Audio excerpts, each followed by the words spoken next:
Good evening, everybody. I am hoping that you're all able to log on okay and that your teams are. I had a bit of a problem, a bit of a technical problem earlier on. I'm just hoping that it is now working. Give me a thumbs up, let me know you're on. Yep, here we go. We've got, I see, we've got people logging on now. Okay, just going to give it a few minutes. We will welcome any questions in the Q&A box. All good, thank you, Dwayna.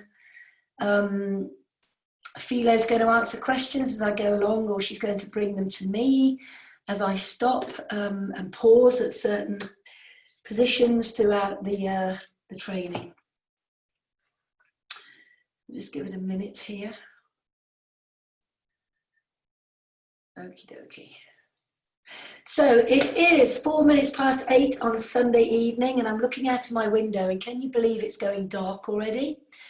And it seems that the summer has raced by and we're well and truly into the autumn period now, which is exciting. Typically autumn is always a very productive month for all of us in Forever. Great for retailing, great for recruiting. Hold on, somebody else having trouble getting on. Everybody's on now. Good, everybody's on. Okay, so let's get cracking. I hope you've all had a really, really good week. A good start to the month. I can't believe it's the 6th of September already. So anybody who has had a particularly good start to the month and has already got new gel drinkers, pop your results in the chat box. Be great to hear from you. Anybody that's got any questions they want to ask as we're going through the training, then again, by all means, pop them in the chat box and we'll do our best to answer them tonight for you. I just want to give you a little bit of housekeeping before we get started. I want to remind all of you that it is the Holly Stout event on Thursday evening, and we're super, super pumped about this. I've got a meeting online with Holly tomorrow to see how she is getting on with pulling together the presentation, which is going to be amazing. I'm really, really excited about that. And I've got something else really exciting to share with you, but I can't do it till the end of this month. But something else that's going to be equally as exciting as Holly. So make sure that you've got all your invites out. Make sure you've been in touch with all of your potential new customers, your existing customers, to get referrals. Just make sure that you have got as many people on the call on Thursday night as possible, because I promise you the 20-25 minutes with Holly is going to serve you really well in the month of September.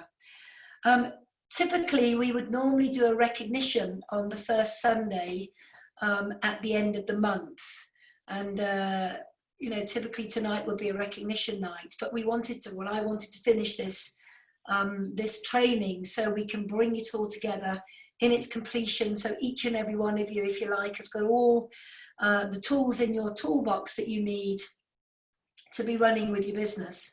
So we decided that what we would do is we would run with this tonight, and then we would next Sunday we will do recognition. Yeah, okay, it's a little bit late, but it doesn't matter. We'll do the recognition, and also we will bring some of the top aloe gel retailers on to share their best practice, their ideas, what's working for them, how they're getting the traction, what they're saying, how they're getting that engagement. So we'll have kind of a double whammy. It'll be recognition and all about the incentive. So I can already see that a couple of you have posted that you've got new gel drinkers, which is brilliant. Well done, Hannah. Well done, Kim. That is great to hear that. Really good. So I'm going to share my screen now, and we are going to crack on.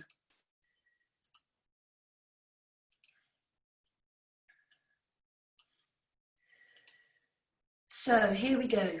Session 4. Now, just a bit of a recap, what we've done so far to date. We started the first session off by going through the goals, your want goals, your need goals, the simplicity of goal setting, the importance of goal setting, And we covered written goals, we covered having a dream board, we covered the power of visual goals, how they can really stimulate you and hold you totally committed to what's important to you. And we went through the marketing model, and we went through the power of the 4 case credits. And then in the second session, it was all about the retail. So we went through all the different methods of retailing. We talked about what to say, how to say it, how to follow up. We talked about customer care, and that was a really phenomenal training. And I think any of you that are just starting out on your forever journey will have found that session incredibly informative, and also, if you like, simplifying the whole process of taking a product to an end user. And just while we're talking about products, I have to tell you, I'm totally in love with this new instant hand cleanser. I think it is absolutely unbelievably amazing. You know, I was up in the mountains all day yesterday working with Forever, actually, doing some video stuff for them. And I had this with me, and, you know, it's just like having soap and water in your hands. It's fantastic. You literally, I don't bother putting it onto a towel and rubbing it on. I put it straight onto my hand, rub it in. It is just like putting your hand under the tap. And then as you rub your hands and you get into the nooks and the crannies, it just dries off naturally. I absolutely love it.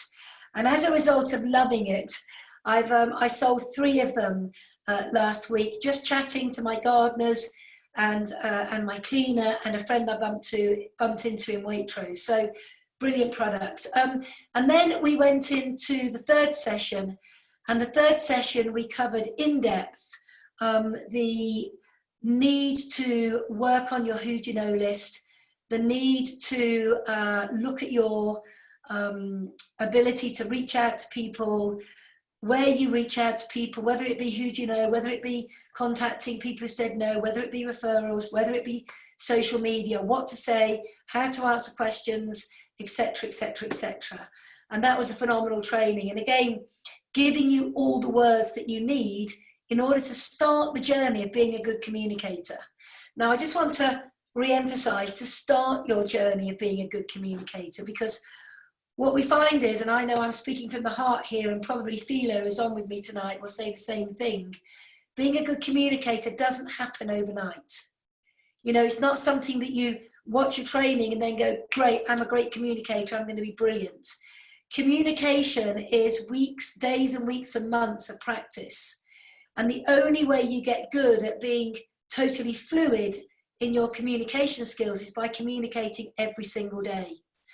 And for me, every single day I am talking to somebody, whether it be actually physically on the phone or whether it be via, Messenger or WhatsApp. And just to give you an idea, I've already tonight got 3 people in the diary to speak to tomorrow, physically speak to tomorrow about the Forever opportunity. Now, admittedly, we engaged initially on social media, we chit-chatted backwards and forwards, we exchanged phone numbers, and I've got the dates in the time in the diary to speak to them. You know, and it takes a little bit of practice and it takes a little bit of repetition before you come comfortable with it. But I can honestly say that if you're only speaking to 1 person a week or 3 or 4 people a month, you are never going to be comfortable with communication. But if you are consistently speaking to your 3 to 5 people every single day, then within literally, 8 to 12 weeks, you will become totally comfortable with the art of communication. And then you'll get better and better and better until nothing phases you, no question, nobody. It just flows naturally, authentically, and easily. Now, tonight we're kind of bringing it all together, because the whole essence of what we're covering is to get you comfortable and in a position to begin to focus on building your business to achieve the manager position. Because clearly manager is where everything begins to kind of click into place. Everything begins to kind of make sense from a financial point of view, from a team building point of view, from the incentive point of view. And also, I believe the journey from assistant supervisor to manager is where you serve your apprenticeship. It's where you do the bulk of your team building learning. And I really believe it's where you begin to hone your skills and fine tune your habits. And building a business is all about fine-tuning habits until we get those habits becoming, you know, a daily activity on a regular, consistent basis. So when we're looking at becoming a manager, it's really, really simple. You know, first of all, we need to know why we want to be a manager. And there's a lot of points on here, but the first thing I think you've got to connect with is manager's going to give you what you need by way of your goals. You know, whether it's a need goal or a want goal, typically people are looking, you know, to make that extra 1,000 to 2,000 a month because it has a big impact on your life. You know, a big impact on the way you live your life, on the pressure financially that's taken away from you. So it's really important that you understand manager is the key to you being able to kind of breathe, to be able to sleep well, to not have any of those worries. But also, when you're a manager, you get the maximum personal bonus. And I remember when I joined Forever, I'm not very good with percentages, I'm not very good with numbers and all that stuff. But I looked at the marketing model, didn't truly understand it on day one. But when I looked at the marketing model, I looked at assistant supervisor on 35, a manager on 48. I mean, it was as clear as day. Why work for 35 when you can work for 48? It was that obvious to me that that was where I needed to be. And so in my head, I had already committed to myself that manager was what I was working for. I didn't understand the bit between where I was as assistant supervisor and manager. I didn't understand that, but I'd made that mental commitment that manager was where I needed to be. And so that was the focus. And it was really emotionally etched on my brain and my heart, if you like. I had to get to manager as quickly as possible. You've also got to bear in mind that as a manager, you get the maximum team building bonus. You know, you're getting 13% on your assistant supervisors. You're getting 10% on your supervisors, and you're getting 5% on all of the people in your assistant manager businesses. And this is locally and globally. And so not only have you maximized your own profit, but you're maximizing your team building bonus as well. And I talked to you right at the beginning of this training about understanding where the profit centers are, understanding where the profit margins are, so you know where to focus your time and you know how to structure your business. Now, obviously, Forever's got a very lucrative marketing model, but equally the incentive program kicks in at the manager level. Now, Forever to Drive kicks in before manager. You don't have to wait to get to manager. You can start working towards that immediately. But for most people, the incentives kick in when you get to that manager position. You know, whether that be the car, whether it be travel, or whether it be chairman's bonus, once you're a manager, you will begin to understand not only that you've maximized your own personal and team building bonuses, but now where to and how to structure to begin to scale your business, scale your income. And also, you know, that leads into building that royalty style income. And the other thing that I want to say to you, you know, once you've reached the manager position, it's your position. And I think that's a really valid point to understand. You work hard for it, and as long as you're maintaining that position of manager, it's yours. It can't be taken off you. So I also think that from a legacy point of view, when you get to manager, you've got something of value that you can begin to build. And, you know, one day when we all pass on, the value of that business then is passed on to your loved ones. And it's really important to build something that is well structured and has a great income attached to it, so other people benefit when we're no longer here. And that was important to me as well. So what I want to do now is I want to talk to you about the sort of the methods, the ways to get to manager. Now, one could say it's a little bit confusing because Forever have two plans. And I actually think that it doesn't matter which plan you're on, as long as you've got your eyes firmly set on one of the plans that will work for you. You know, if we're looking at the manager plan, what I call the original manager plan, that plan was 120 case credits over any 2 consecutive months or less. And that was the plan that I went to manager on. And obviously that's when I joined Forever. I did that plan in 14 weeks. And I was just completely obsessed in getting to manager as quickly as possible. Now, if you're looking at that as a plan, the 120 over 2 consecutive months, just to kind of put it into context, it's not about massive numbers. It's about having the right people that you're putting the right time into and getting them proactive, productive. And I'll talk a little bit about that in a minute. And then you've got the 150 case credits over 4 consecutive months. So this obviously is a little bit longer, but when you average the volume out, on paper it seems less because it seems, if you like, a bit more believable to the average FBO. So if you're doing 120 cases, then typically, I'll just show you now, typically your journey would look a bit like this. You would do month 1, 5 case credits, month 2, 15 case credits, month 3, you would do 30 case credits and you've gone supervisor. Month 4, you do 15, you've gone assistant manager, and month 5, you do 17, you've gone manager.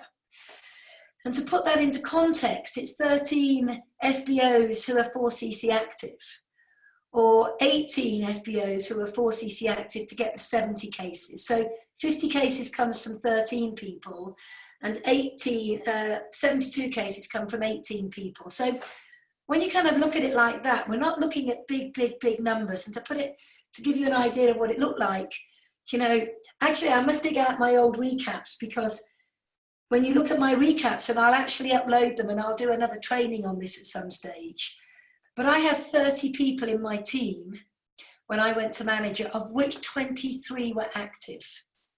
23 were active. And in the month, in the first of the month, the base month, I did 51 case credits. And in my qualifying month, I did 98.8 case credits. So I well exceeded the need to do 70. But what was interesting, there were 23 people that were active in the team. So if you take the 23 that did 90 odd and look at this, 18 are doing 70, it kind of, you know, you can kind of see the balance there. And in my mix of people, I had people that were clearly going for positions, and I had people that were just using the product, and I had people that were clearly retailing the product. So I had a real mix of people that were contributing to this 120 over 2 months. So 30 in the team, 23 active. A handful of them were very active, going for positions, and the others were just doing a little bit and contributing nicely to the turnover. And it was fascinating because, you know, to see that jump when you go from assistant manager to manager with a proper structure in place, it's a pretty impressive jump. I mean, I went from £618 to £1,800 in 1 month. So it's a pretty big jump going from assistant manager to manager if you've got the right amount of people in the team. And that's why I always say, you know, it's good to have people and work with people to help them get people, and work with them to help them duplicate as well. Now, if we look at the 150 case credits, the 150 case credits is, it's a 6-month plan, and all of these start when the FBO has decided to decide. It's not necessarily the day they join, the month they join, it's when they decide they're going to achieve the position of manager. So in month 1, you do 5 case credits. In month 2, you do 15. Month 3, you do 25. You're now a supervisor in your first 90 days. And I think that is a brilliant plan, because going supervisor in your first 90 days gives you a really good, solid base to build on. Because month 4, you're on 35. Month 5, 45, and you've got assistant manager. And then month 6, you do 45, and you've gone manager, if you look here, based on month 3, 4, and 5 activity. And that's what I find really, really exciting about it. It's this 6-month plan is nicely progressive month 3 onwards. And if you look at this, it's literally, to go from month 1 to month 2 is just 10 case credits.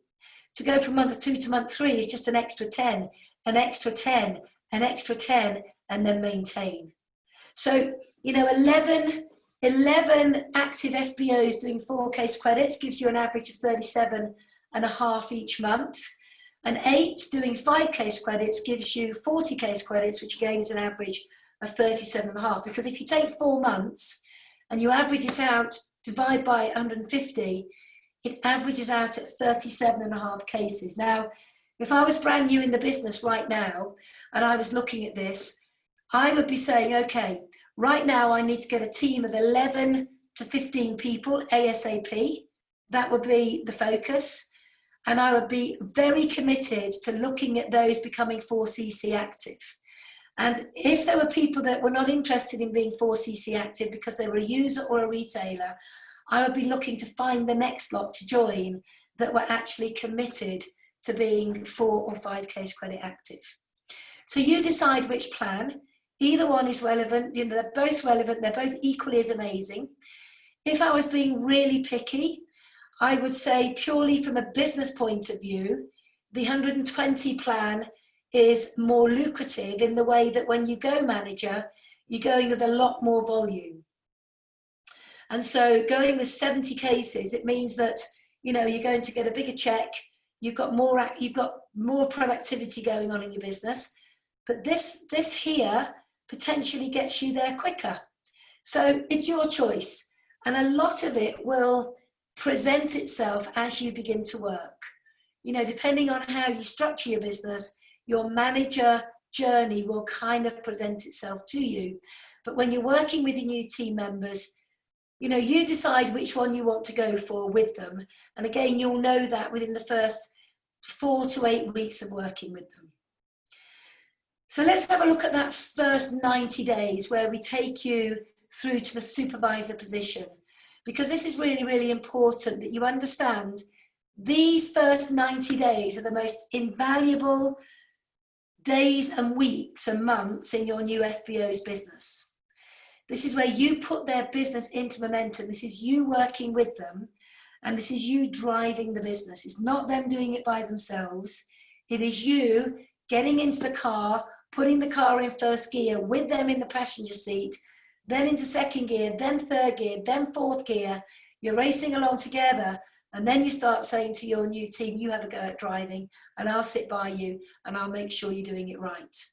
So it's really important. There's a lot of contact and a lot of engagement with you and your key FBO who wants to build a business. So let's take a look at the discipline that we need to adhere to ourselves, because what we do, we will teach. And what we don't do will show in your results, because what you don't do, other people won't do. So if you're not focused on the basics, if you're not consistent, if you're not retailing, if you're not using the product, if you're not consistently prospecting, do not expect people in your team to be doing it, because they won't. They won't do what they will just copy you. And if you're doing, they'll be doing. And the best way to coach an FBO is through their own productivity. But if you're not doing it, you can't coach them on what they need to do because you've got no point of reference. So it's really important that you're focused on the habitual activities every single day. So we're all going to use and retail the products. Now, it's a minimum of 3 case credits. You can do more, and we strongly advise that you start working towards 4 and 5 case credits of retail plus, but the minimum requirement is 3 case credits of personal use and retail. Now, we can do that through launches, we can do it through experience packs, we can do it through one-to-ones, we can do it through pop-ups, we can do it through clean nines. It is absolutely vital that you understand that you have to have a kind of a mix of this. And then you've got you're going to recruit somebody. And the recruiting comes through you being very proactive in your recruiting strategy, which is what we talked about last week. So you're working on your who do you know list, and every day you're contacting 2 to 5 people. Your contact marketing, you've got your social media, you've got your referrals, you've got your TTP, which is talk to everybody. So basically what we're looking for you to create is a 5cc monthly business. Now, if I look at this is, for me, it's absolutely perfect. This is a perfectly balanced business because you can always do more, but never less. Always do more, but never less. And this is a really good kind of structure to build on, because eventually you'll be retailing 4 and recruiting 2. You might be retailing 6 and recruiting 3. But as a good starting point, the 3 case credits is you use and retail, and 2 case credits coming from recruiting somebody every single month. Now, we've gone through how to have a retail strategy. We've gone through how to have a recruiting strategy.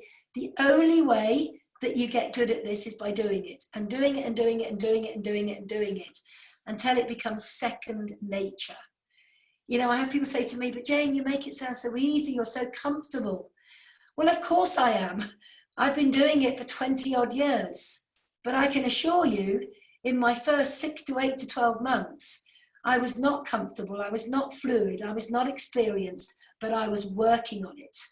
I was a work in progress. And it's really interesting, the more you do, the more comfortable you become. So I strongly recommend that you get your head around this. This is the key to your success. This is the key to your success. And if you can replicate this every single month and teach it, you're going to be a diamond manager. There will be no stopping you. You will be a diamond manager. But if you mess around with it, whereby you're not keeping it this simple, then again, you just cause confusion within the team. So I want you to look at the simplicity of this, and I really want you to embrace it. And always remember, you can do more, but not less. And I've always said to you, I've never done 4 case credits in my life in forever. I've always done a lot more, because I never worked to minimums. I always push myself to see how effective I can be every single month. So, month 2 is really, really simple. You are going to do exactly the same that you did in month 1. You're going to use and retail 3 case credits, and you're going to recruit your second FBO. So you are going to do a minimum of 5 case credits again. Now you can do more, but you're not going to do less. So all you're doing is copy and paste, copy and paste, copy and paste. And that's your focus, that's your strategy. Where's my retailing coming from, and who am I proactively engaging with every day to build my activity tracker of people looking at the business. And then what we're doing is we're going to work with the person that you recruited in month 1. So we're going to work with Sue, and we're going to help Sue replicate exactly what you do. So Sue is going to use and retail 3 case credits, and she's going to recruit John. So she's now done 5 case credits. And the simplicity of Sue replicating what you've done is because you've already done it, you can teach her to do it. So it's really, really, really simple. You do 5 case credits, you teach Sue how to do exactly the same, always more, but never less. Now that means that you and your team collectively have done 10 case credits. And what I love about this is +5 on what you did last month. So last month you did 5 yourself. This month you've done 5 again, and you've replicated Sue to help her do 5. And there you are on your 10 case credits, base month for supervisor. This is so simple, it's laughable. It really is. It's so simple. Not laughable, doable. There you go. So month 3 in the 90 days, you are going to do exactly the same. You are going to use and retail 3 case credits, and you're now going to recruit another person. You've now got another 5 case credits. So very, very simple. Another 5 case credits. So you've done exactly the same you did in month 1 and in month 2. Actually, by now, you've probably done more. But, you know, as long as we can show that you've done the minimum, then that's absolutely brilliant. Sue now is in her month 2. So what you're going to be doing with Sue is helping her work with John to do his 5, and she's going to do what you did last month, and she's going to recruit Sarah and do 5 case credits. So she's got her 2nd month in the business, which is 10 case credits. Now, also, you got Bill, and you recruited Bill. Bill is going to do exactly the same that you did in month 1. And in doing so, you've now got Bill doing his 5 case credits.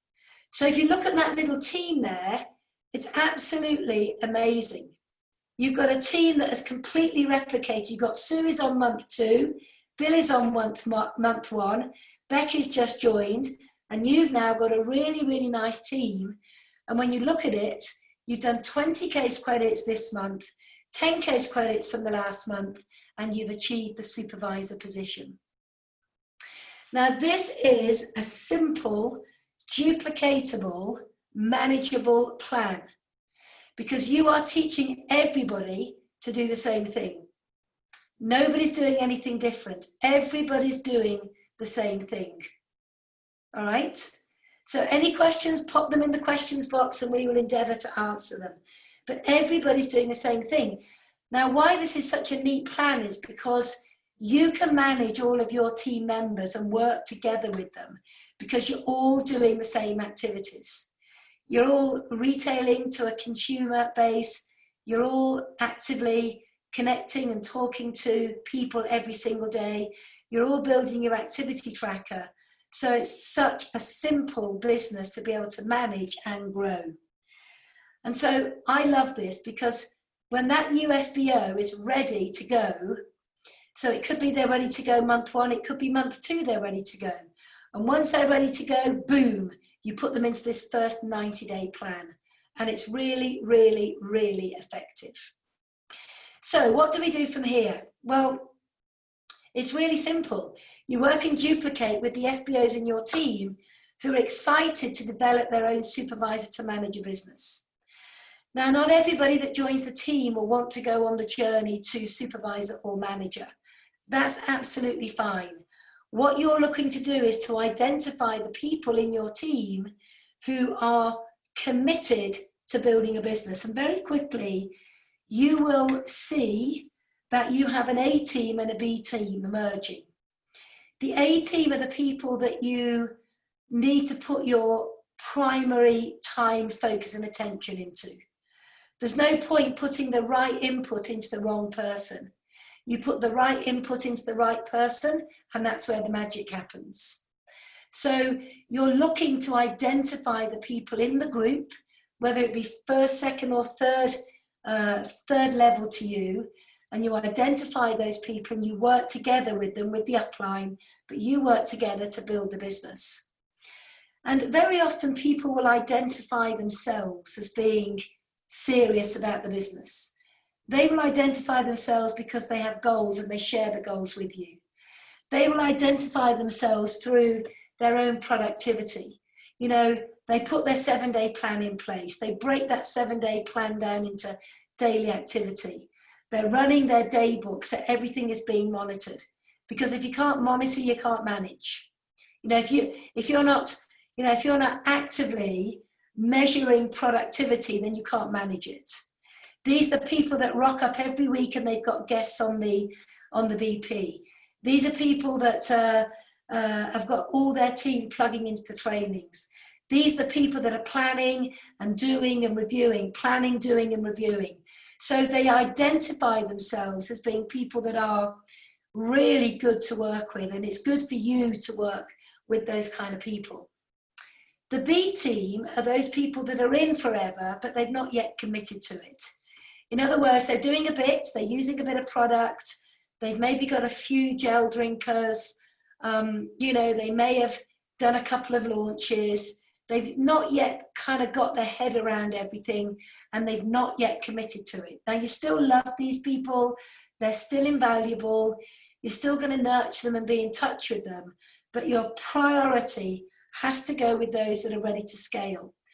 Because what you'll find if you don't work with those who are hungry to succeed, hungry to achieve their goals, is that you think they don't need you. You think because they're really on the ball, they're sort of on the pace, you think that they're kind of okay, that you don't need to focus on them. So you're going to go and work with those that are doing nothing.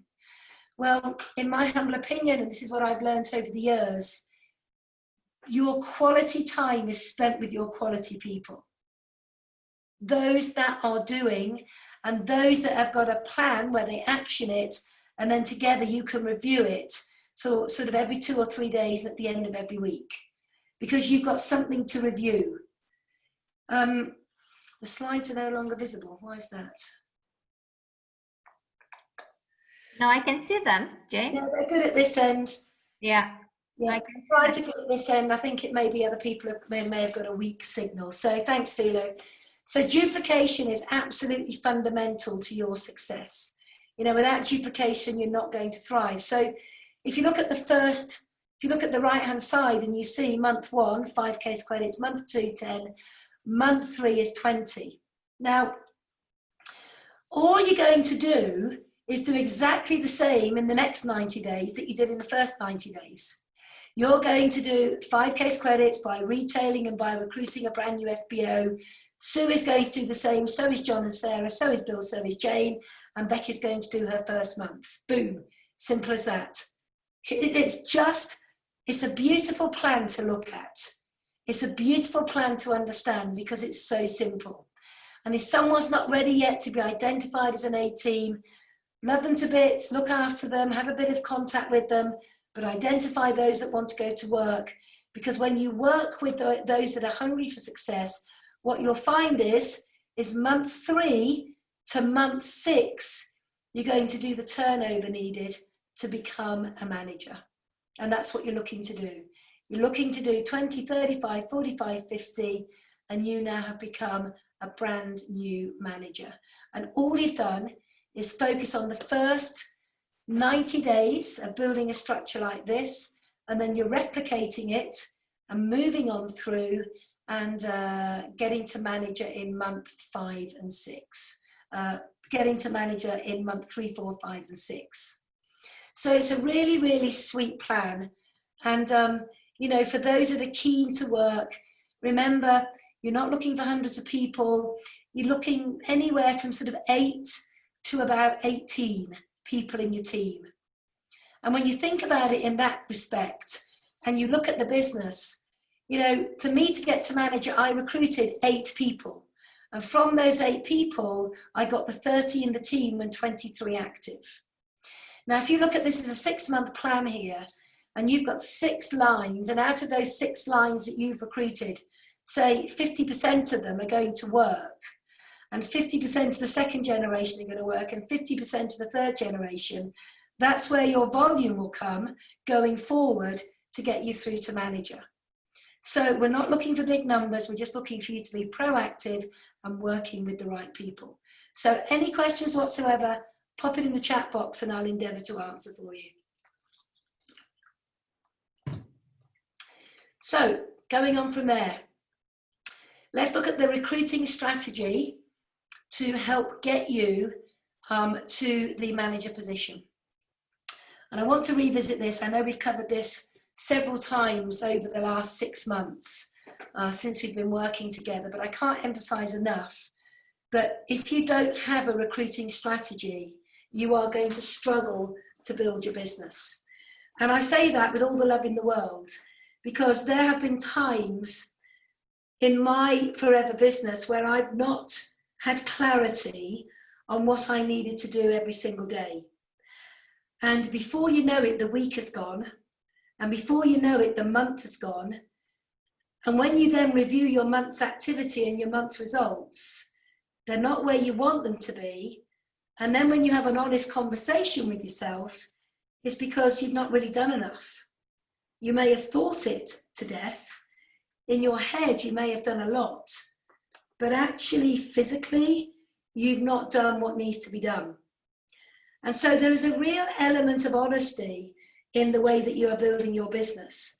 And if you're not proactive, sorry, I was having to put my fan on, it's so hot in my office. If you're not proactive in what you're doing, if you haven't got a strategy in place, then the reality is you'll do a bit one day, you won't do it the next day, you'll do a bit the next day, you won't do anything for a week. The end of the month comes and you go, oh my goodness, I didn't recruit anybody. I've got nobody in my activity tracker. Well, that happens because you're not doing. Bottom line is if you've got nobody in your tracker, it's because you're not doing anything. So You've got to be true to yourself. You know, we can be there to guide you, we can be there to support you, we can be there to coach you, but ultimately you've got to do the legwork. So a good rule of thumb is 3 to 5 contacts a day from your warm market list, and the warm market list is ever growing. It's something that you add to every single day.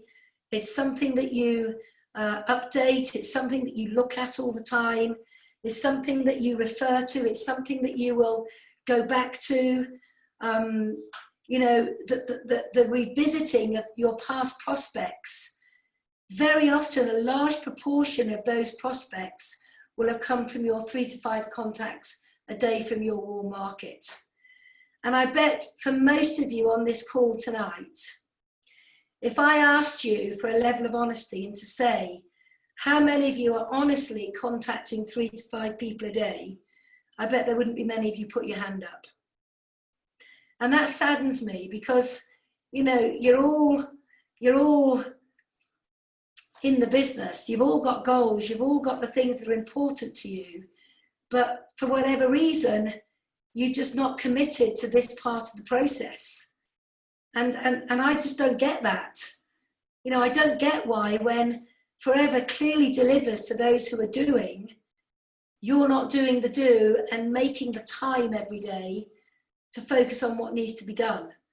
Now, it could be that you've only got time to do 2 a day. That's fine, but do 2 a day. You know, do the activity, let go of the results.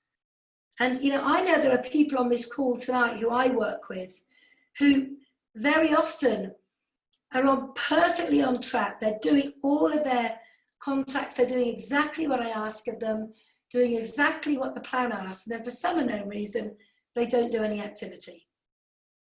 And it's almost like self-sabotaging your own business by not doing the activity. And it's fascinating to watch, fascinating. So whether it's 2, whether it's 3, 4 or 5 or more, you make that commitment. That's part of your recruiting strategy. Then you look at your social media plan and you look at the engagement between 10 to 15 people a day from social media.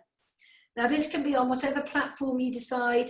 You know, it could be Instagram, it could be Facebook, it could be LinkedIn, wherever you want to go. I don't mind as long as you find the platform that you like and stay on it and become good at it. You know, we're so lucky that we've had amazing trainings from Victor on Facebook. If you go on to qlsonline.net, you will see amazing trainings on there from Natalie Valenti, from Fiona Izzard, and how they use Instagram to recruit every single month. So this training is available to you. You know, you can't say, I don't know how to do it. You could say, I'm not very good at it, and that's fine, because we can always get better. But you can't say, I don't know how to do it, because we've got so many people that have given their time to help you learn how to put your social media plan into action. And the key with social media, you know, and I've learned this the hard way, it's about the consistency. It's about touching, you know, your platform every single day, engaging every day. It's not about letting up. It's not about doing a bit one day and nothing for a month. Any kind of marketing only works if you are consistent. And you can look at any marketing training in the world, from any of the top marketeers in the world, and they will all say the same thing. If you're not doing, you won't get the results. Cards, flyers, dear neighbour letters, if this is one of your chosen strategies, then, you know, 100 to 500 out per week. Now, obviously, carding into the hand may be a little bit more difficult with the social distancing, but nothing to stop you going out and putting flyers and letters through people's letterboxes. And I know that Philo is the queen of cards and flyers. And Philo, I don't know if you want to jump on, you know, and very quickly just share maybe a couple of key points about contact marketing, flyers, letters, into the letterboxes, how you do that, how maybe you're doing it now, because I know you've had global success with that. Yeah, so right now I'm doing dear neighbor letters and also giving out the flyers. I put flyers through the doors as well. And as you said there, I go there about 3 weeks again, the same row, and I'm getting contacts. I'm doing one-to-ones. And the key is just the activity, Jane, and then just let go of the outcome. And as long as you have an end goal, what do you want to, how many people do you want to contact every single day? How many flyers do you have to put out every single day? Also, I'm getting contacts as well, because surprisingly sometimes I meet neighbors at the doors, and at a distance they can pass the numbers as well. So yeah, it's good. Yeah, and I know that this is part of your strategy. The cards and flyers is part of what you do. Absolutely, and I'm approaching people that I don't know, and it's all about engaging with them, Yeah, getting to know more about them, not yeah, necessarily selling the business immediately. correct. So it's getting the contact, then you lead onto the business a little bit later after you find out how you can help them. Yeah, Yeah. and I know also, Sheila, that a great part of your recruiting strategy should always constantly be revisiting people that have maybe said no in the past. Oh yeah, especially now during lockdown. I've got people I've recruited that I spoke to 7 years ago, 3 years ago, and no means not now. It's just the timing is not right, and you can follow up later with them. Absolutely, yeah. So when you're just, let's just have a little bit of a brainstorm here. Yeah. I know that you are particularly good at keeping your stats, that you document everything. I know that you have got all of your no's in a folder. I know that you action them accordingly every month. You've got them in a brought forward. Tell me what kind of engagement you have when you are reconnecting with them. When I'm reconnected, because I have all the notes, isn't it, of how we've been, maybe I'll start talking about the family because I'm reconnecting to find out where they are right now, and also just to find out whether it's the right time for the business as well. So what you find, as long as you're reconnecting with them, they don't find it as if you're bullying them. You know what I mean? You're just engaging, and they're very welcoming as well. Yeah. And they'll tell you openly, feel it's not the right time. And sometimes I get referrals from them. Yeah. Which is Yeah. fantastic. Yes, they say it's not for me right now, but I've got someone who's looking for something. Well, yeah, I mean, I can sort of second that because I followed up with a girl in the USA this week. Yeah. And, she was somebody I met when we were there for the Eagle Rally. I think it was a couple of years ago now. Yeah. We were in Arizona, and it was amazing. Yeah. And I followed up with her. I met her on Instagram. I'd never done Instagram in my life before. And Nicola, a friend of mine, a team member, said, Jane, let me show you how to do a post on Instagram. I did one post. And from that one post, because I was already in Arizona, she reached out and said, great photo, where are you staying? I told her where we were staying. And we just connected. It wasn't for her. Yeah. But I reconnected with her last week, just gone. Yeah. And she said, look, Jane, it's not for me. I'm really, really busy at work. She said, and I said, well, look, may not be for you, but who do you know? She said, I've got a friend called Dennis. He lives in Texas as well. Reach out to him, mention my name. Reached out to him, had a chat, sent him a video, follow-up call, really good call, answered his questions, ordered his box on Thursday. Yeah. Jane, I have three different legs of managers from referrals. That's amazing. Yeah, 3 different legs of managers from referrals. So it's we shouldn't forget asking for referrals. Absolutely. Yeah. If we don't ask, we don't get. Absolutely. Yeah. And I think, Philo, I think you'll agree with me. If you've built up that really good rapport with somebody, and that relationship with them, and if you give them a call and say, hey, Philo, how you doing? It's Jane. I hope I haven't called you at a bad time. You've been on my mind recently. Just giving you a quick call, see how you are, how things are, how you're doing, how's work. So what you're doing is really engaging and chatting about that to that person. Yeah. And at some stage, you're going to obviously say, is the timing right for you and I to have a chat about forever and what it could do for you? Yep. You could say no, and I would say absolutely fine, Philo, no problem whatsoever. Yep. Totally appreciate you're busy right now. However, business is growing really well. We're helping a lot of people make an extra £1,000 a month alongside what they're doing. Do you know anybody right now who might value an extra £500 to £1,000 per month. Mhm. It could be somebody from a teaching background, it could be somebody from a sales background, a marketing background, somebody like you, maybe a mum at home, maybe somebody who's been furloughed, maybe somebody whose job is insecure. Would you happen to know anybody right now? That is it. It's as simple as that, isn't it? That is it. Yeah, yeah. I have one of a prospect. I'm going to be doing a one-to-one with a daughter this coming week. It Yeah. was not for the mother, but she says, you know what, my my daughter seems very entrepreneurial. Why don't you link up with her and see whether she likes the business? So you just never know. You just never know. Yeah, it's amazing, isn't it?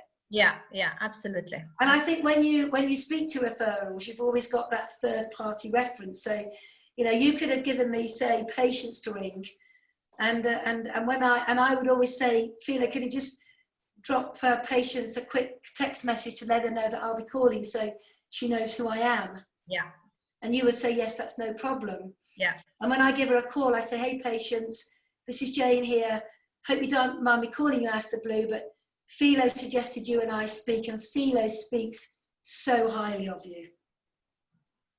So, you know, by, you know, paying a compliment, being interested in them, very often you create that rapport so quickly, don't you? Absolutely, absolutely, absolutely.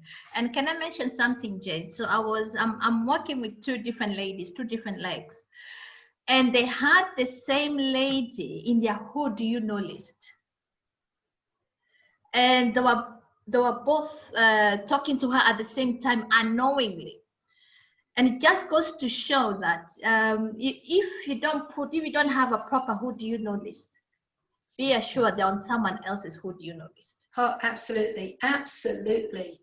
You know, we're not the only networkers in the world, and everybody is only 7 steps away from either knowing somebody very influential or being on somebody else's list. So that's a very, very good point, that is, you know.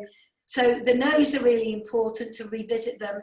My 25th manager that sent me Diamond said no to me for 7 years. Wow. Wow. And I think it's a mindset thing, Philo, isn't it? Because if you join forever to be successful, yeah, then there's no time limit on where you're going. Yes.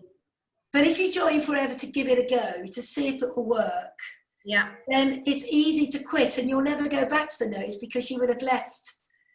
And you need to get comfortable with the no's. And no's is, you know what I tell people is like, if I come to your house, for example, Jane, and you offer a cup of tea, and I say, no, Jane, I'm not interested in the cup of tea. You know, you don't get offended, do you?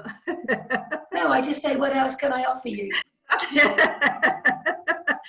And that's what no's are. That's it. But the next time I come to your house, I won't want a cup of tea. And that's just a no. You just have to be comfortable with the no, and it's okay. It's okay. And once you're comfortable with the no's, that's it. You crack the business, and you will see your business exploding. Because all you're doing is offering the opportunity. Is it a yes? Is it a not now? No, you know, and then the next person, move on to the next person. Exactly. Yeah. So I think, you know, added on to that, we can do a little bit of local marketing on notice boards in local parish magazines. You know, we've got a local magazine here in where we live, and it just goes out to our community. But very often you can pop a little product advert in, or you can pop a little tiny, it's £20. We're not talking a lot of money. We're not talking about national publications, but very often small local advertising can create some awareness of who you are within the community. Yeah, I've got some adverts in the local shops. It's about £1 a week. That's it. And sometimes you can even put out a C9 flyer. And right now, you know, with fall on coming to an end, there will be lots of people looking for ways of earning extra income, and you can reach out to the local community as well. So it doesn't need to be costly. You just need to make sure you're spreading the word. Exactly, exactly. Another thing we used to do in the early days, we used to get, we used to do a sort of a poster on an A4 piece of paper, and then we used to perforate it and put the little rip-offs at the bottom. Aha. With phone numbers on, so people could just rip it off and take the phone number with you. Yes, yes, yes.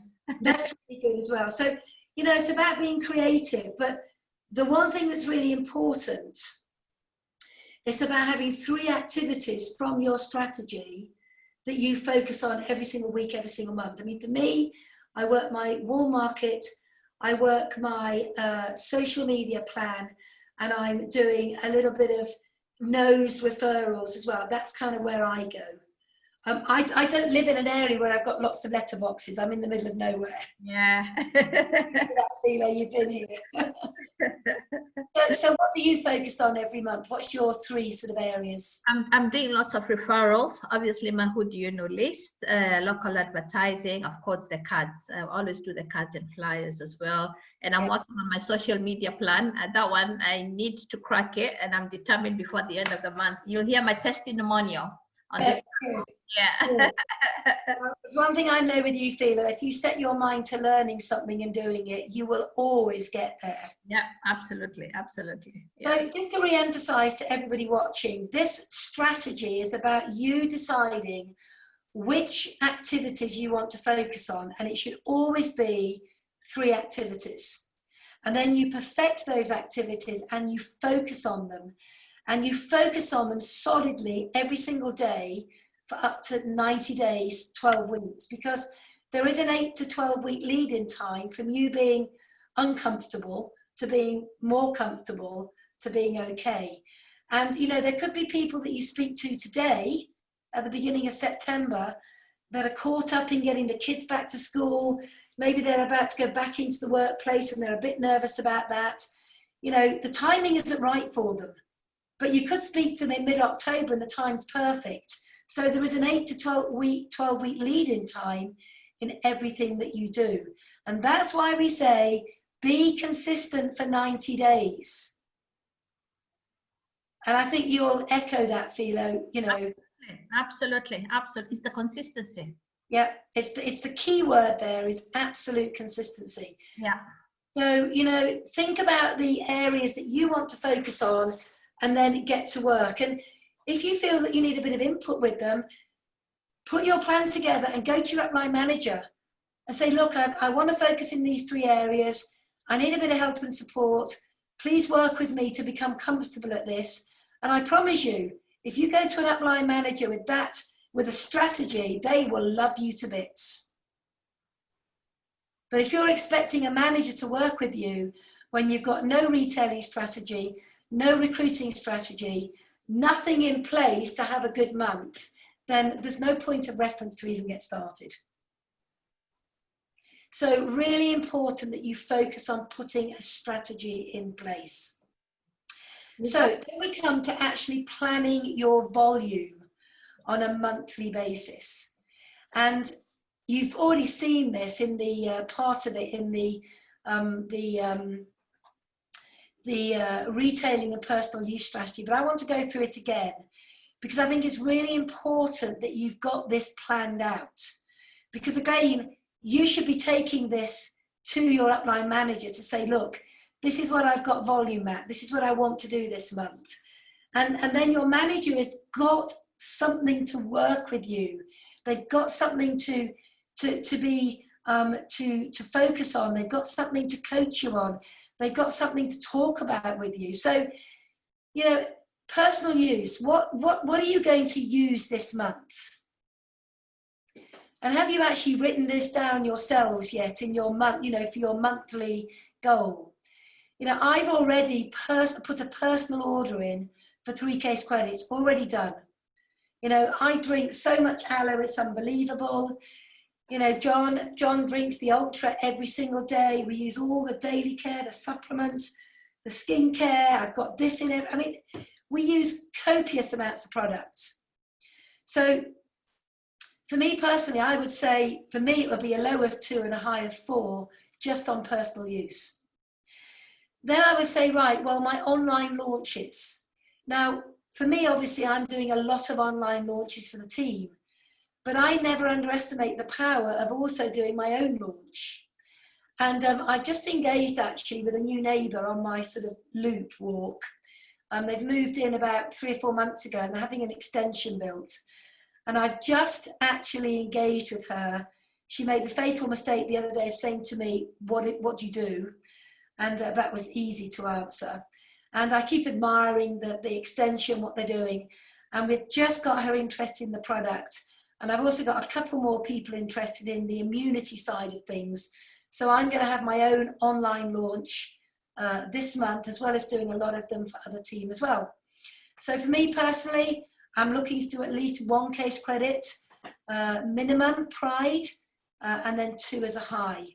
C9, I've already done 2 C9s this month, 2 vanilla C9s. So I've already put that in at just under 1 case credit. It could be that you want to do a skincare launch, minimum 0.5, high of 1.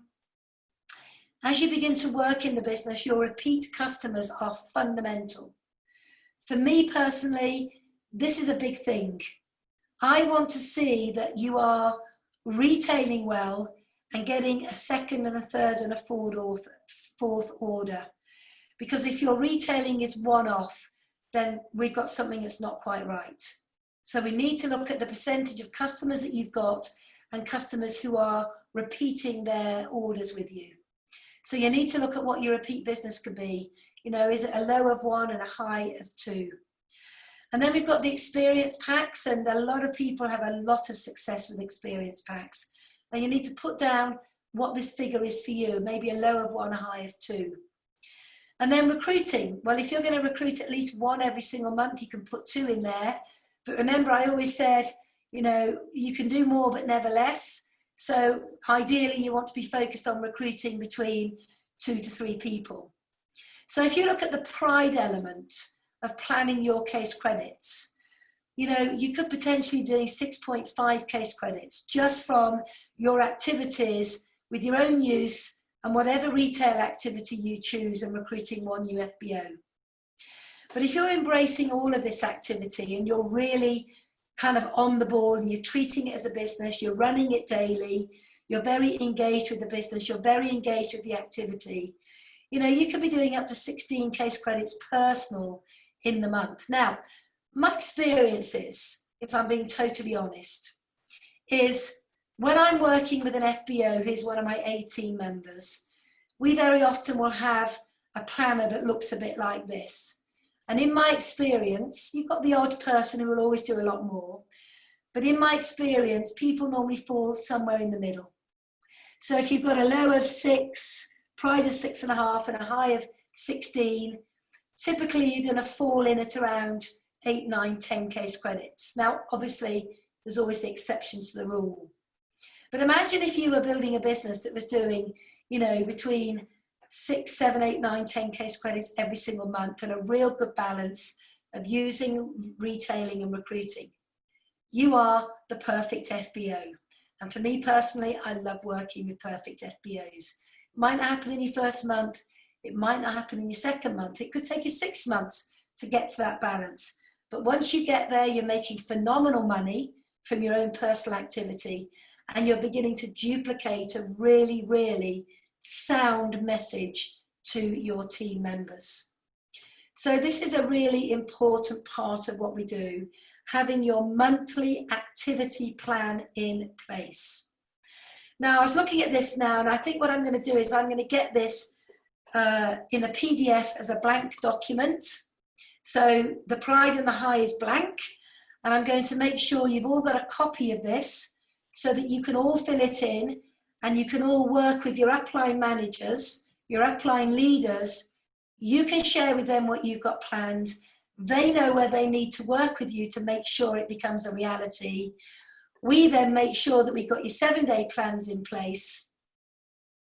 We've got your daily activity in place, and oh my goodness, watch your business grow. Seriously, couldn't make it any simpler than this. So what I'll do is I will make sure that I get this made as a document that you can fill in yourselves. So that's kind of, you know, bringing it all together now. You've seen the manager plan, you've seen the schematic of the plan, you've seen the simplicity of the plan, you've seen how it will duplicate. We've put a plan in place. You've got a recruiting strategy. You've got your volume map plan that you're going to put in place. You know, the bottom line now is just do it. It's just do it. No excuses, no procrastination, just do it. You know, this is your business. You've got your goals. It's your life. You've got one shot, one chance, one opportunity, one shot. You just need to do it. And in doing so, to kind of pull it all together, a few things which I think are really important. You need to focus on income producing activity. Now, I learned very early on in building my business that you need to make the till ring every day. And it was a little kind of almost throwaway comment I heard when I went to a training in the USA. I was on a rally, one of my early rallies, and I was kind of this little new manager, and I was in awe of everything. And, you know, I was so hungry for knowledge. I hung on the trainer's words. I took copious notes. You know, I look back, I was the perfect student. I know I was, and I say that humbly, but I was the perfect student. The knowledge, I wanted the knowledge. I wrote down every note. I went to every training. I never missed anything.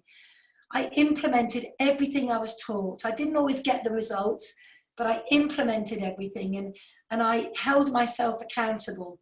I didn't need to be accountable to anybody else. It was my business. I took responsibility. And I remember going to a training with John, and we went to a training with a guy called Tom Hopkins. And he's one of the greatest sales trainers there is in the world. And he's a guy that really opened our mind to the power of productivity. And you can go and Google him, get any of his books, get any of his, you know, his podcasts. He really is good. Tom Hopkins. And he said something: you never go to bed unless you've rung the till. And I remember writing that down and thinking, wow, just a simple statement, but actually very poignant.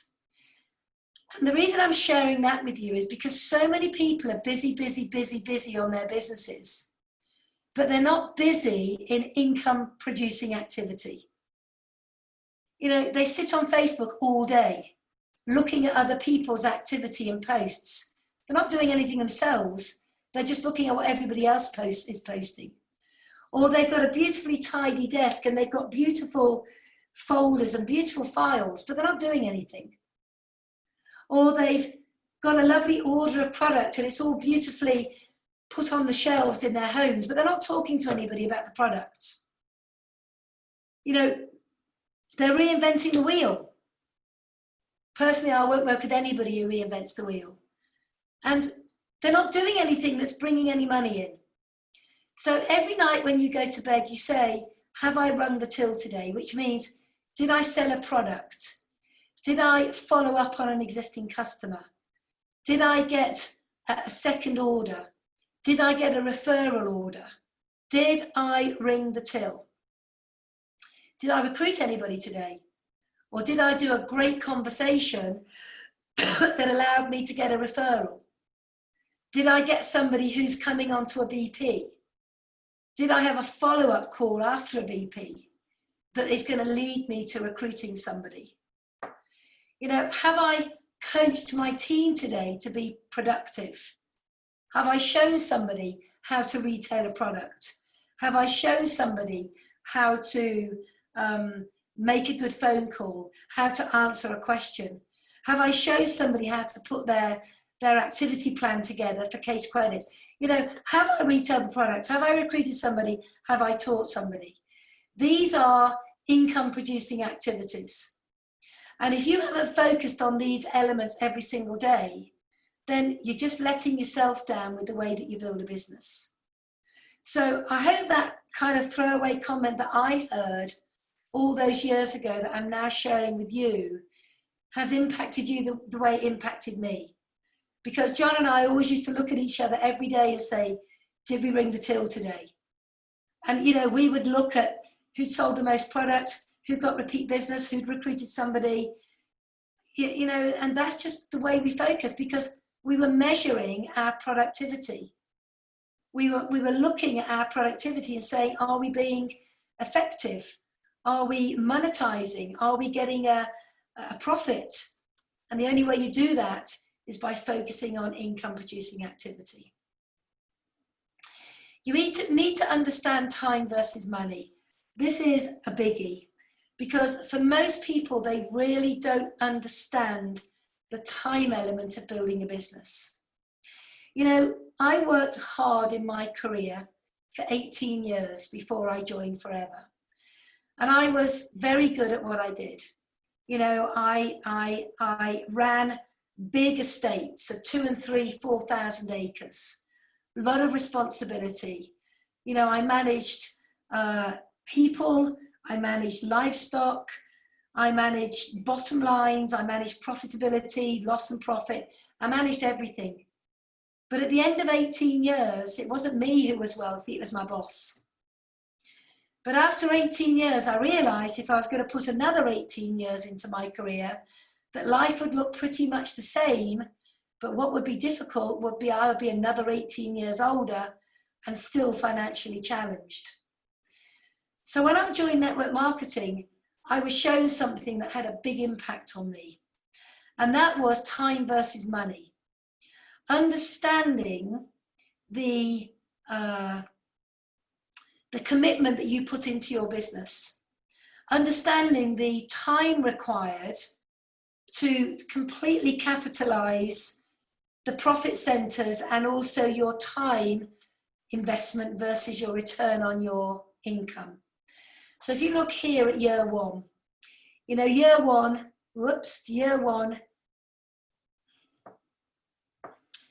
my mouse is being a little bit sensitive. Year one here, you'll see that you're putting a huge amount of time in,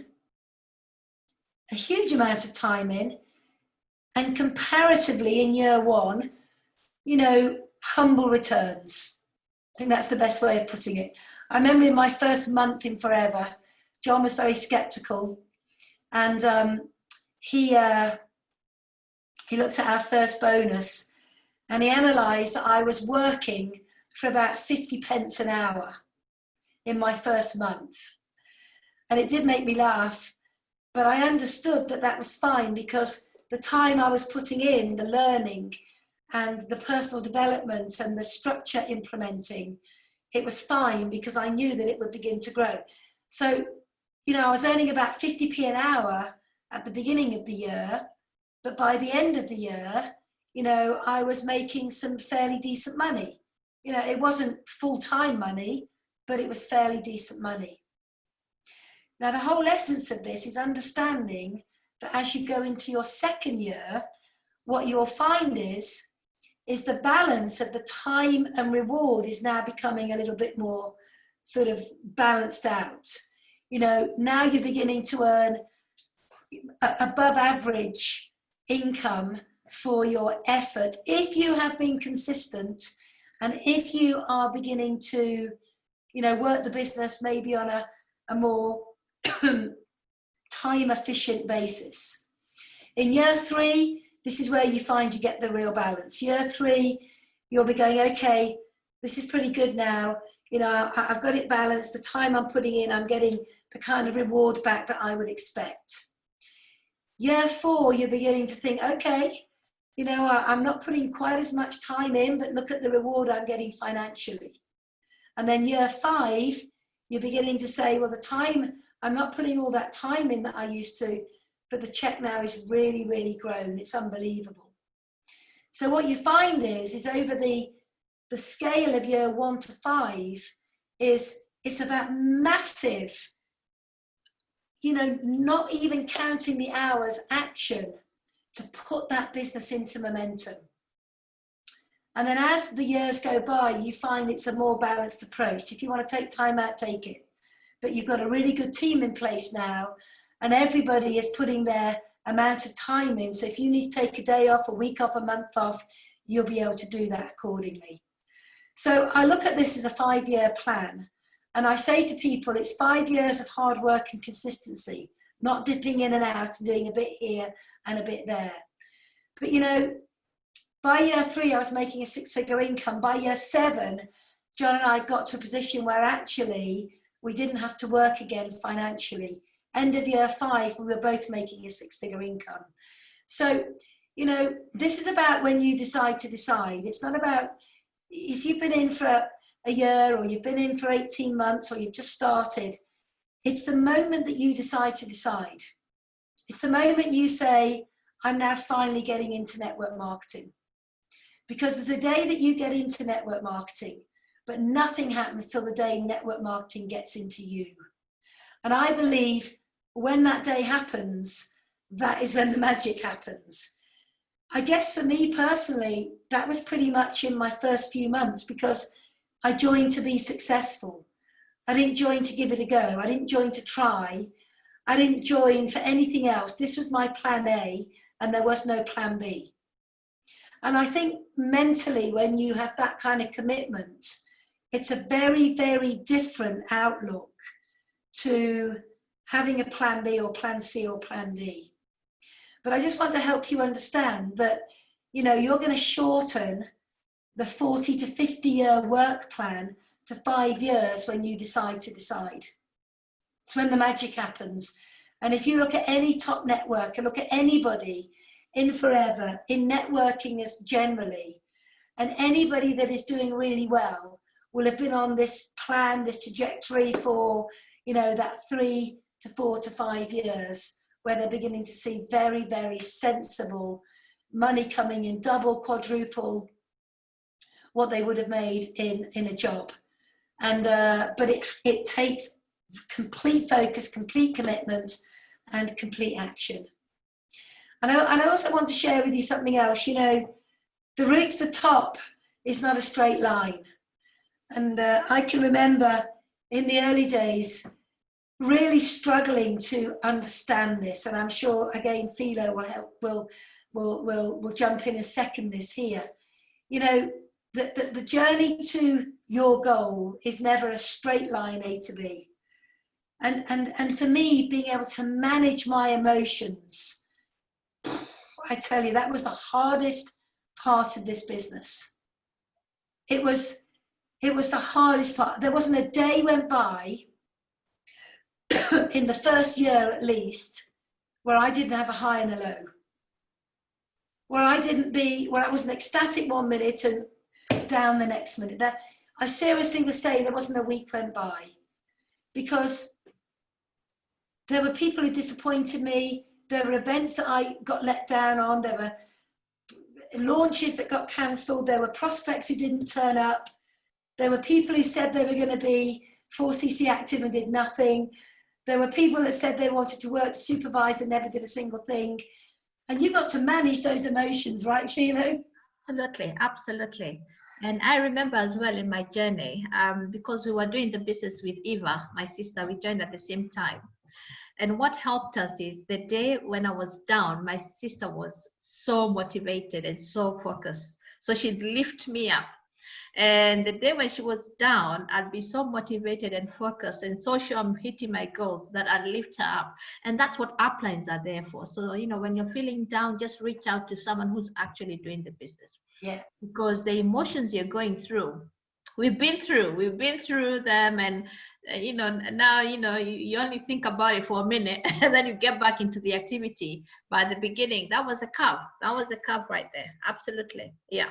I remember one night, as if it were yesterday, I was really, really actively building my business. And I remember we had a business presentation in a little tiny room in Stony Stratford near Milton Keynes every Wednesday night. And I'd invited about 6 or 7 people to come along and look at the business. And I got to the room early. I'd laid out all of my business cards on the front row to reserve those seats for my prospect. And I was so excited.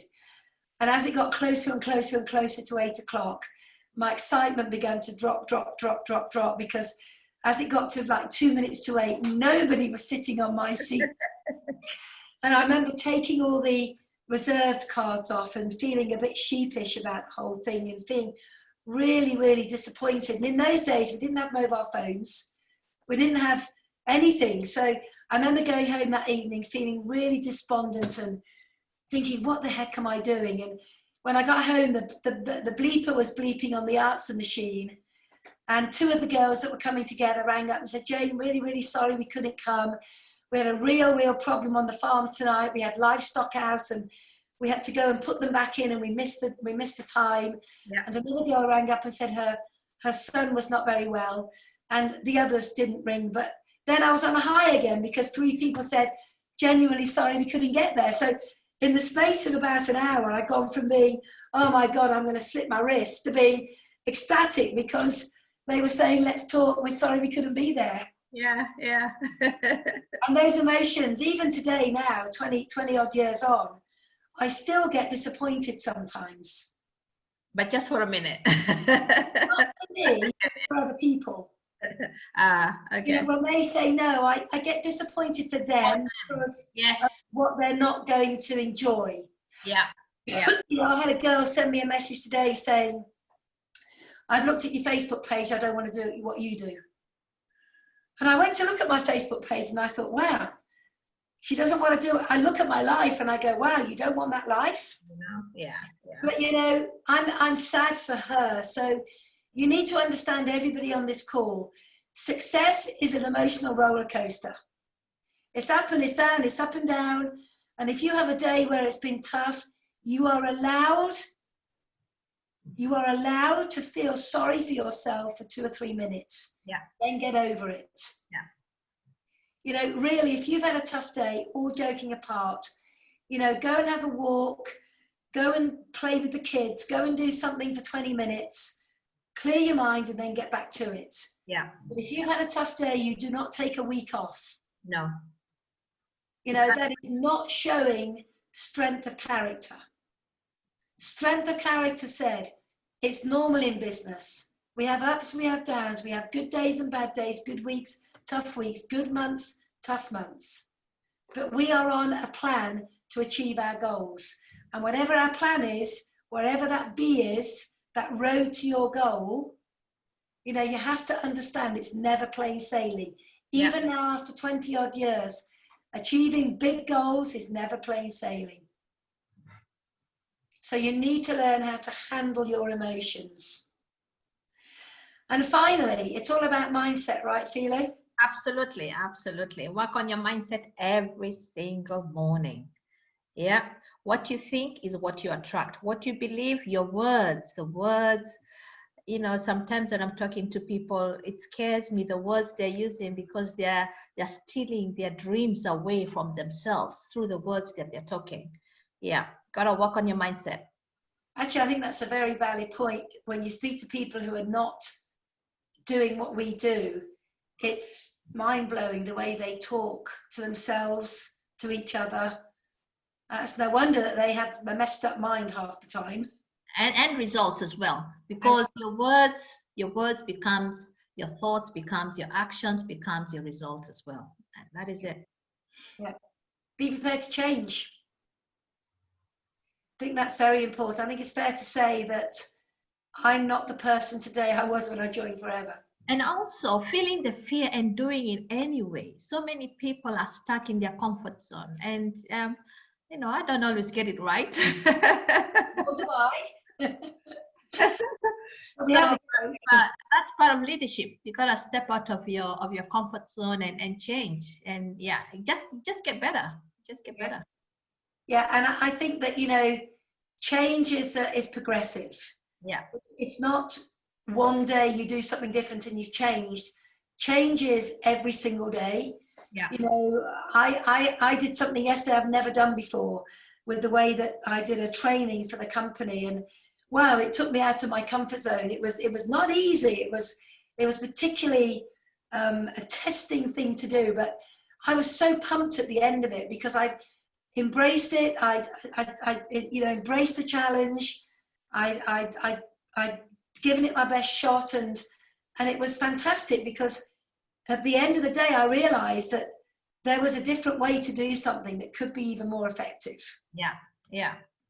So be prepared for change, because change moves you closer towards your goals. And you become more confident when you step out and do something different. And you become more positive. And I think when you're more confident, when you're confident and positive, your aura changes. And when you radiate like a a passion for life that most people don't, and that becomes very attractive. Yeah. For those that are following you, to watching you, you know, your whole energy changes, the way you hold yourself. You know, people say to me, I have no idea what you're doing, but you're always smiling, you're always positive, you're always happy, you're always energized. Tell me more. So be prepared to pay the price, guys. Success doesn't happen overnight. And you need to understand that there are times that you will say, oh, don't want to do another meeting, don't want to do another launch, don't want to do this, don't want to do that. You need to pay the price for success. Anybody at the top of their game has put the time in.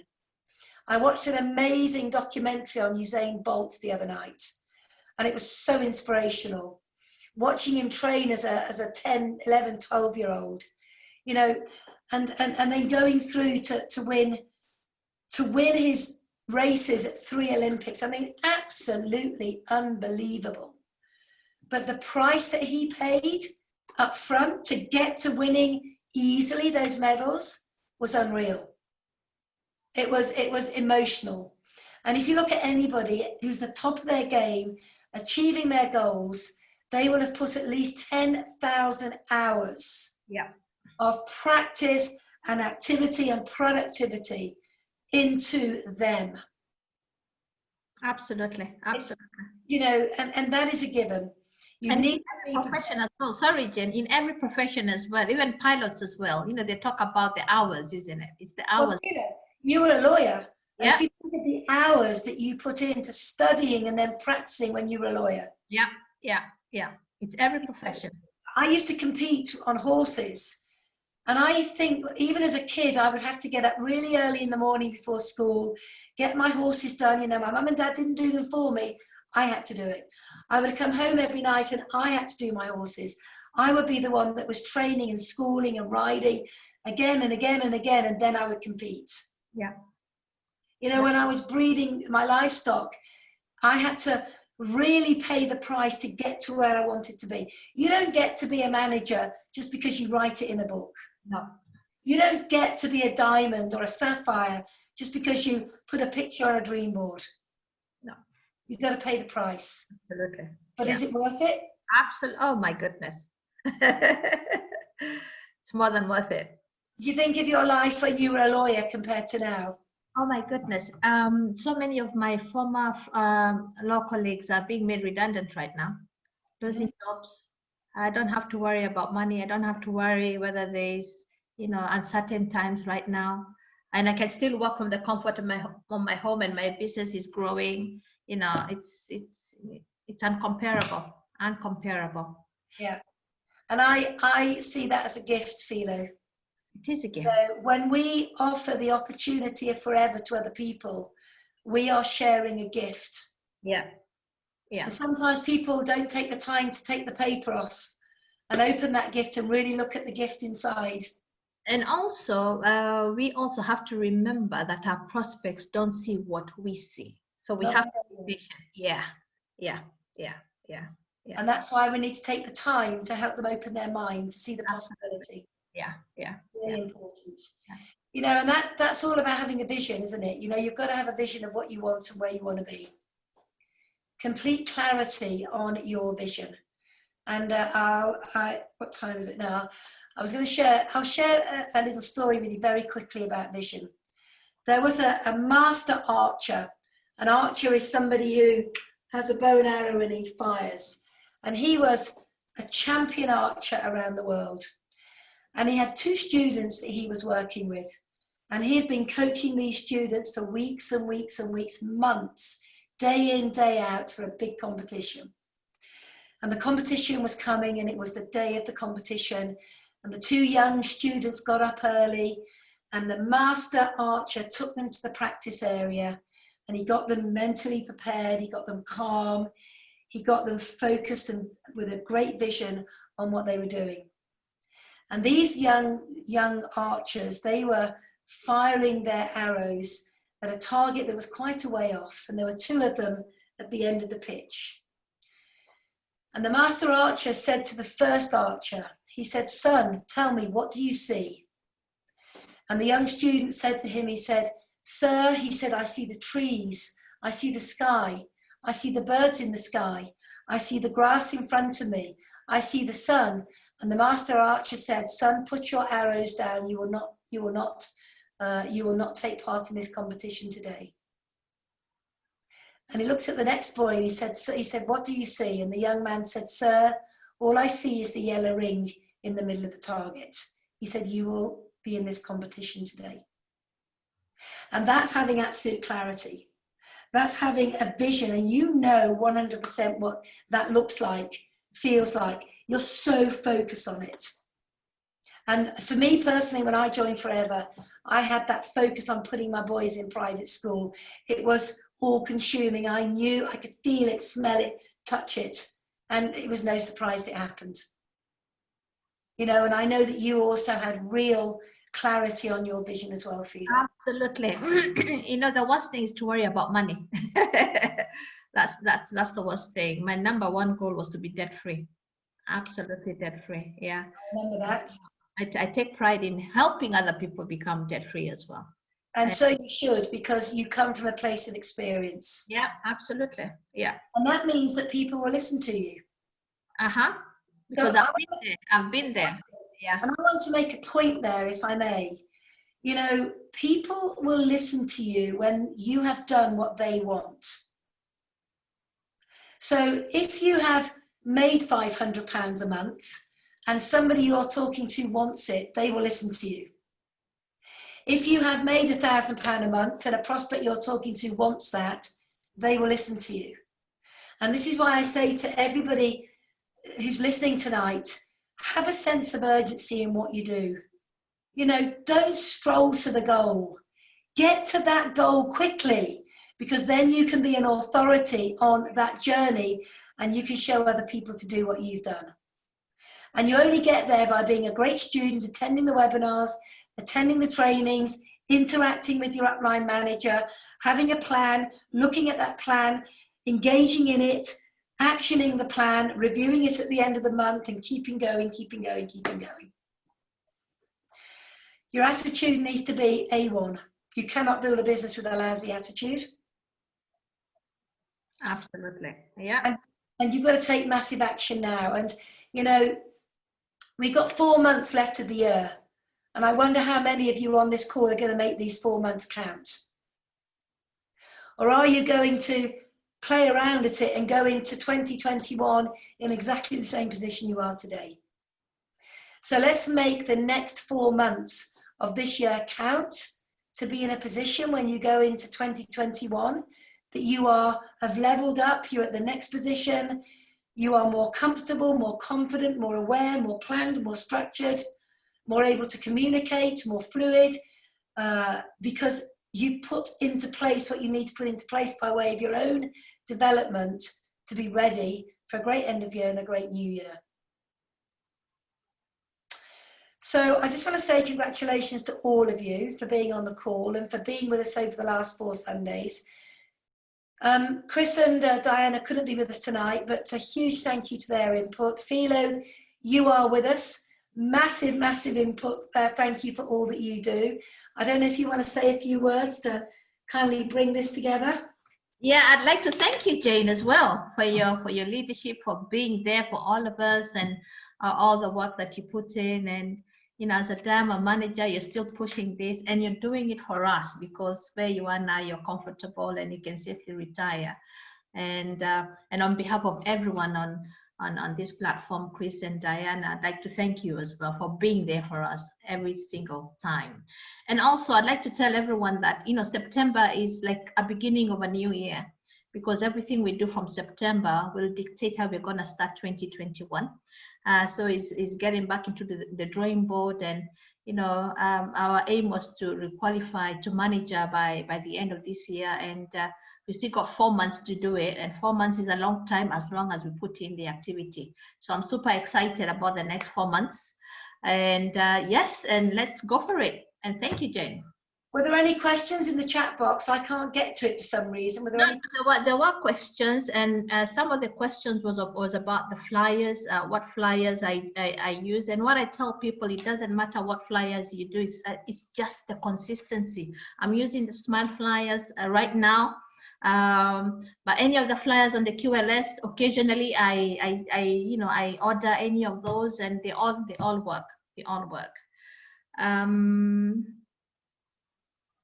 Some want to see what the Dear Neighbor looks like. I think we can forward it to the managers, and then they can forward it to their team members. Then they can use the same Dear Neighbor letters. Yep. I mean, I for some reason I've lost all my controls. I can't control anything. They're asking about experience packs, and is it safe to do experience pack at this period of time?